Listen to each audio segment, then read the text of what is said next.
Hello.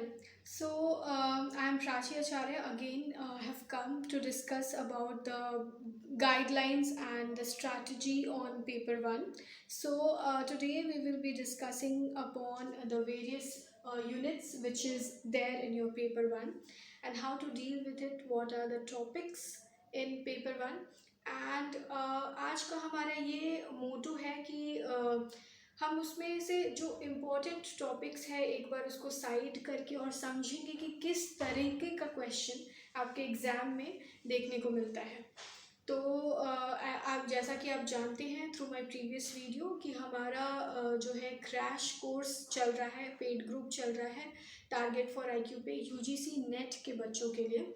मई mid में इसका exam है और अभी बहुत इम्पॉर्टेंट 1 मंथ बचा हुआ है आपके लिए। तो आई वुड रिक्वेस्ट यू कि आप एक बार देख लें कि हमारा क्या कोर्स स्ट्रक्चर है, क्या है। अगर अगर आपको पसंद आता है तो आप दिए गए डिस्क्रिप्शन में इसके बारे में इंक्वायरी ले सकते हैं। तो चलिए हम डिस्कस करते हैं unit 1 to 10 of paper one. जैसा कि मैंने पहले के वीडियो में बताया कि पेपर वन बहुत ही एक इम्पॉर्टेंट पेपर होता है for your UGC qualification of UGC NET. तो first and foremost is your teaching aptitude, ठीक है। सेकेंड यूनिट होता है आपका रिसर्च मेथडोलॉजी। थर्ड यूनिट होता है आपका कॉम्प्रिहेंशन। फोर्थ यूनिट होता है आपका कम्युनिकेशन। फिफ्थ यूनिट होता है मैथमेटिक्स। सिक्स्थ यूनिट होता है लॉजिकल रीजनिंग। सेवेंथ यूनिट होता है आपका डेटा इंटरप्रिटेशन।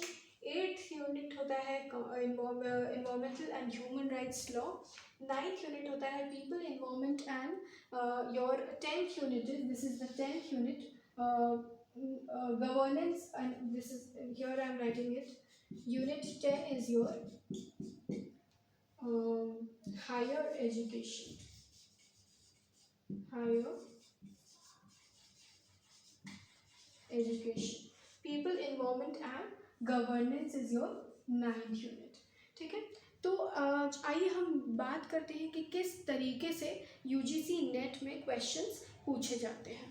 तो आपका जो टीचिंग एप्टीट्यूड का जो सेक्शन होता है और आपका जो रिसर्च मेथडोलॉजी का क्वेश्चन होता है ये 2 पार्ट्स में डिवाइडेड होता है। एक आपका होता है application based question, application based question, ठीक है। और दूसरा होता है आपका concept based question, concept based question. तो आपके जैसे कि आप सिलेबस में देखेंगे हर यूनिट में अलग अलग सेपरेट पॉइंटर्स बना हुआ है, ठीक है।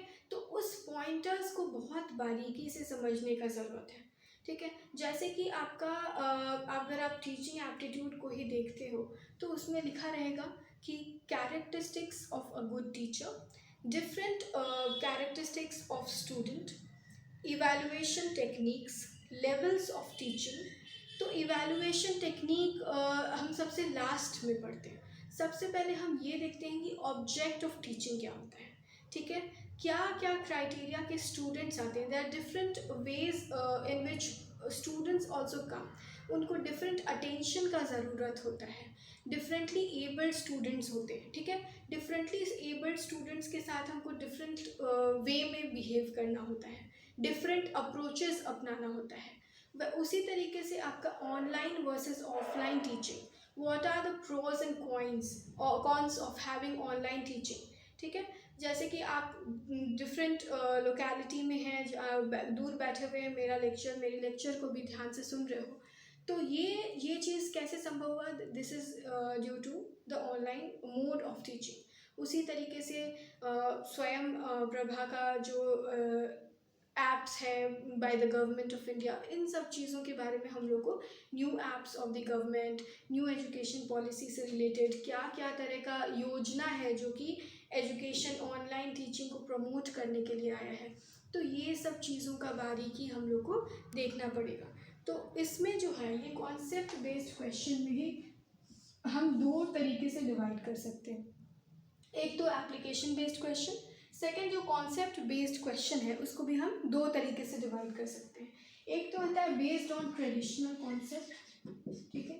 ट्रेडिशनल कॉन्सेप्ट, और एक जो होता है वो न्यू इन्फॉर्मेशन, जो अभी न्यू करंट अफेयर्स आ रही है, करंट अफेयर्स जो एजुकेशन से रिलेटेड है, वो अगर कोई ऐप है जो कि बात करता है आपके ऑनलाइन टीचिंग के बारे में, या फिर कोई गवर्नमेंट का स्कीम है, ठीक है, जो कि टीचिंग टेक्निक्स के बारे में बात करता है, तो ये हम न्यू करेंट अफेयर्स वाले सेगमेंट में न्यू इंफॉर्मेशन करके इसको कैटेगराइज कर सकते हैं, ठीक है। तो ये आपका ये हो गया टीचिंग एप्टीट्यूड का सेक्शन। अब हम ये आते हैं रिसर्च मेथडोलॉजी पे। तो रिसर्च मेथडोलॉजी में बहुत ही इम्पोर्टेंट ये चीज़ होता है research design. What is a research design? जैसे कि आप लोग अपने एलएलएम के डिसर्टेशन में कर रहे होंगे, everyone has to make a dissertation. So what is the characteristics of a good research paper? There has to be a title, ठीक है। फिर आपके पास you have to have a research question, ठीक है। सबसे पहले बिफोर रिसर्च क्वेश्चन तो आपको ये पता होना चाहिए कि प्रॉब्लम क्या है, what is the problem which you ought to sort in this in your research paper. तो you have to write research problem और स्टेटमेंट ऑफ प्रॉब्लम, जिसको कि हम कहते हैं स्टेटमेंट ऑफ प्रॉब्लम, ठीक है। उसके बाद हम आते हैं, बात करते हैं हमारे रिसर्च क्वेश्चन पे, फिर उसके बाद हम बात करते हैं हाइपोथेसिस, ठीक है। उसके बाद हम बात करते हैं मेन बॉडी और स्ट्रक्चर की। उसके पहले हम ये लिखेंगे ऑब्जेक्ट ऑफ योर स्टडी, फिर स्कोप ऑफ योर स्टडी, ठीक है, scope of your study and chapterisation, ठीक है, chapterisation of your research proposal और फॉर एग्जांपल डिसर्टेशन। तो ये स्कीम ऑफ थिंग्स होता है। फिर मेन बॉडी आता है। तो यहाँ पे आपको एक एक पॉइंटर का बहुत ध्यान से समझने का ज़रूरत है। What is a hypothesis? Hypothesis is basically a statement which you presume before starting a research project. For example, if I have to give you a brief knowledge of what is hypothesis, if I am going to write about the powers of governor, and I'm going to differentiate with the powers of president. Now and then my the topic of my research is the governor has unbridled powers. The governor receives unbridled powers in our country and is merely a puppet in the hands of the central government.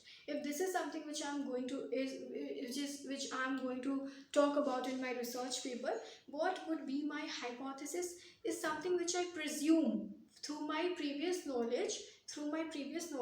This is something which I presume that it has to be this.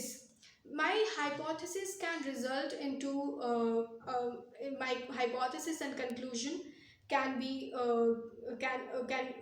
the same on the same angle, can turn into a correct proposition, or my hypothesis after realization of the research methodologies, various research methodologies which I adopt, maybe my hypothesis turns out to be wrong. So it can turn out to be a right hypothesis, it can turn out to be a wrong hypothesis. So hypothesis is basically a presumption which you make based on your previous knowledge on the particular topic. Research methods. Then there are different research methods which you adopt in the research. So if you have a quantitative study, if you have a select group of people, and if you have to measure something which could be measured quantitatively, and you can measure by making a scale of measurement, it could be a quantitative study. But human behavior is something which you cannot measure in any scale. So some research methods would require you to have an on-to-on, face-to-face interview with the people, and that could be included in your qualitative research. Likewise, there are different examples of research methodology also.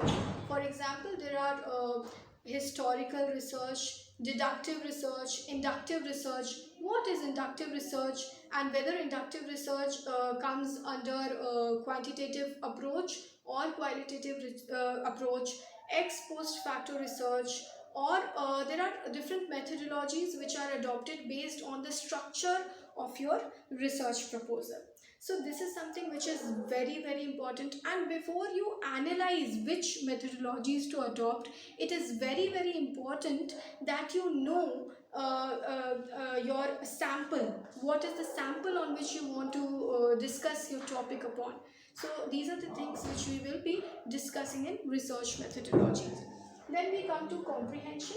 Comprehension is something you will be given a passage and you have to write it down based on the answered passage, few questions. It's very simple. Scoring area. Communication. What are the barriers of communication?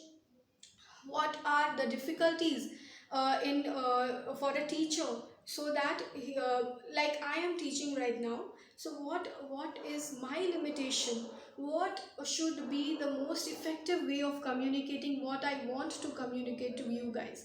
So ये इसमें हम ये देखेंगे कि क्या क्या बाधाएं आती हैं आपके कम्युनिकेशन में, क्या क्या तरह का मोड है, किस किस तरह के तरीके से हम अपनी बातों को दूसरे तक पहुंचाने का क्या माध्यम है, तो माध्यम के बारे में पढ़ेंगे।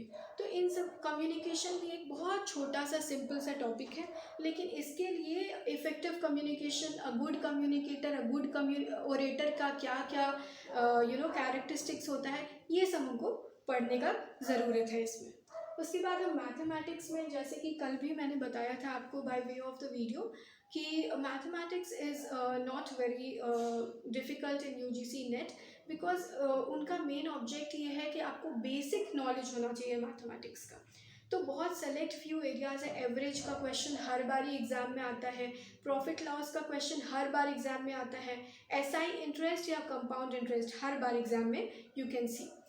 लॉजिकल रीजनिंग का एरिया है वो भी दो तरीके में डिवाइड हो सकता है। लॉजिकल रीजनिंग में आपका एक इंडियन लॉजिक का एरिया होता है, इंडियन लॉजिक, और एक concept of logical reasoning, for example what is arguments, what are the constructs, what is concept.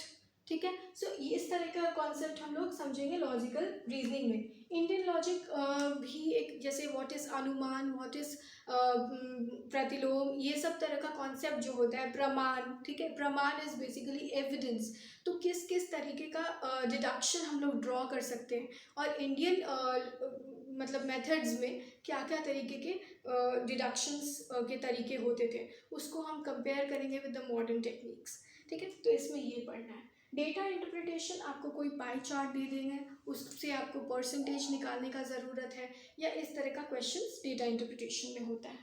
फिर environment and human rights law, इसमें आपको various environment protection act, various international agreements, इन सब चीज़ों के बारे में पढ़ना है। मॉन्ट्रियल प्रोटोकॉल, रियो डिक्लेरेशंस, ये सब के बारे में, sustainable and millennium development goal, इन सब के बारे में डिटेल स्टडी करना है।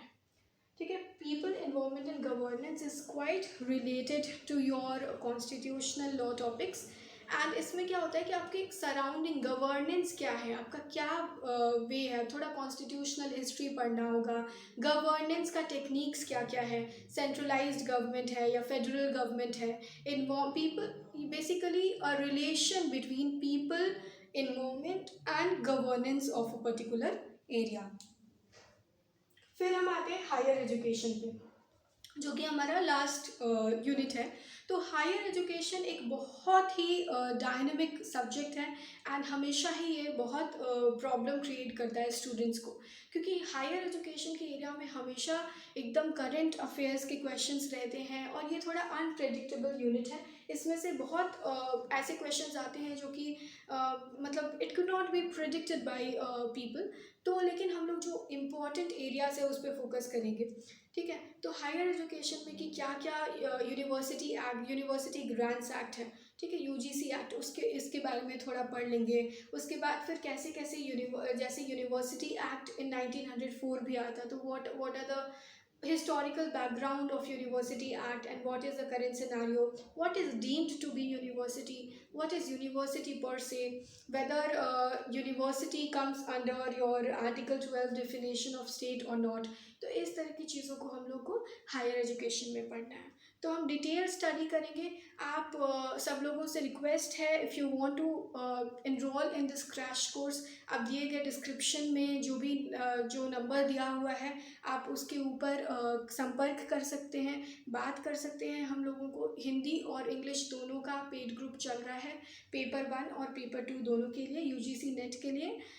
तो आप संपर्क कर सकते हैं for great detail information. Thank you.